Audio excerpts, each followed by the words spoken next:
maybe, just maybe, it's time for a change. Here with the full report, investigative reporter, Fox News contributor Sara Carter. You know, this is like unnecessary preventable death, and we're not even lifting a finger to save these human lives. Yeah, Sean, what I saw today on the streets of Philadelphia, what I saw is not only heartbreaking, it's terrifying. As we drove through the streets of Kensington and through the surrounding neighborhoods, this isn't just one block. This was block after block after block. You could see people shooting up methamphetamine, heroin, fentanyl, and the drug that you are talking about is xylazine. It is a tranquilizer that is used on animals. It is not meant to be used in humans. I want to tell you this, Sean, just so you could get a perspective here. 95% of the narcotics here in Philadelphia, according to law enforcement sources I have spoken to today, are coming from the Sinaloa cartel. This fentanyl is coming across the border. Those fentanyl precursor chemicals are coming from none other than China. They are coming to our streets, and they are literally paralyzing our communities. I spoke with a drug user today. We're keeping her anonymous here on the show. She was on the streets. I sat with her under an awning as the rain was pouring on us, and she was telling me about her life and the horrors of living with this addiction. Take a listen to this. You know, crocodile, have you heard about it? It's made it up here, and if you notice all the wounds out here, I mean, there's like, everybody's got wounds, amputees, more than I'm out here. How long have you been living on the streets?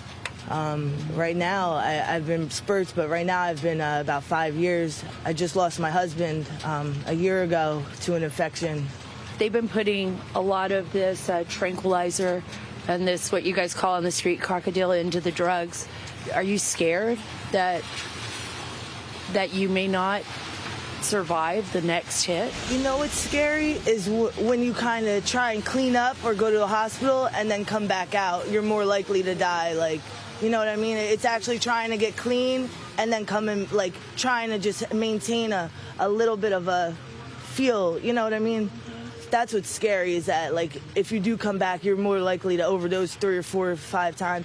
This out here, no, I wish I was more fearful, but no, I'm not. A lot of times I hear stories and they say, you know, these are zombies, but you're people, right?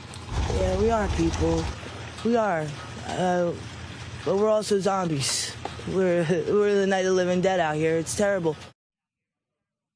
Sean, some of these children on the street are as young as 15. These are people. She described herself as a zombie, obviously because of the addiction. I got to tell you, what stunned me is that there were school buses in the area dropping kids off after school.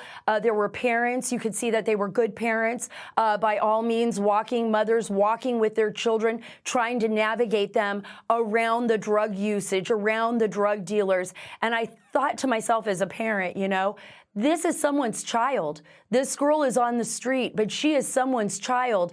These are Americans that are dying on the streets. And I talked to law enforcement officials that believe that this is just the tip of the iceberg. 80% of the drugs right now here in Philly are mixed with that xylazine tranquilizer. And they believe this is going to spread across the United States.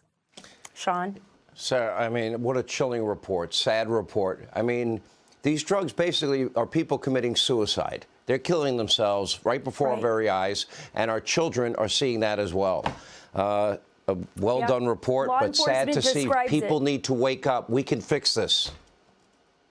Right. Law enforcement describes it as chemical warfare in some cases, and that's what we're seeing on our streets. And if COVID wasn't bad enough and that fentanyl is coming from China, when is somebody going to stand up to China? Obviously, it won't be Joe, because his family syndicate got a lot of money from China. I doubt he's going to be the one to take it on. Sarah, thank you. Hey, Sean Hannity here. Hey, click here to subscribe to Fox News YouTube page and catch our hottest interviews and most compelling analysis. You will not get it anywhere else.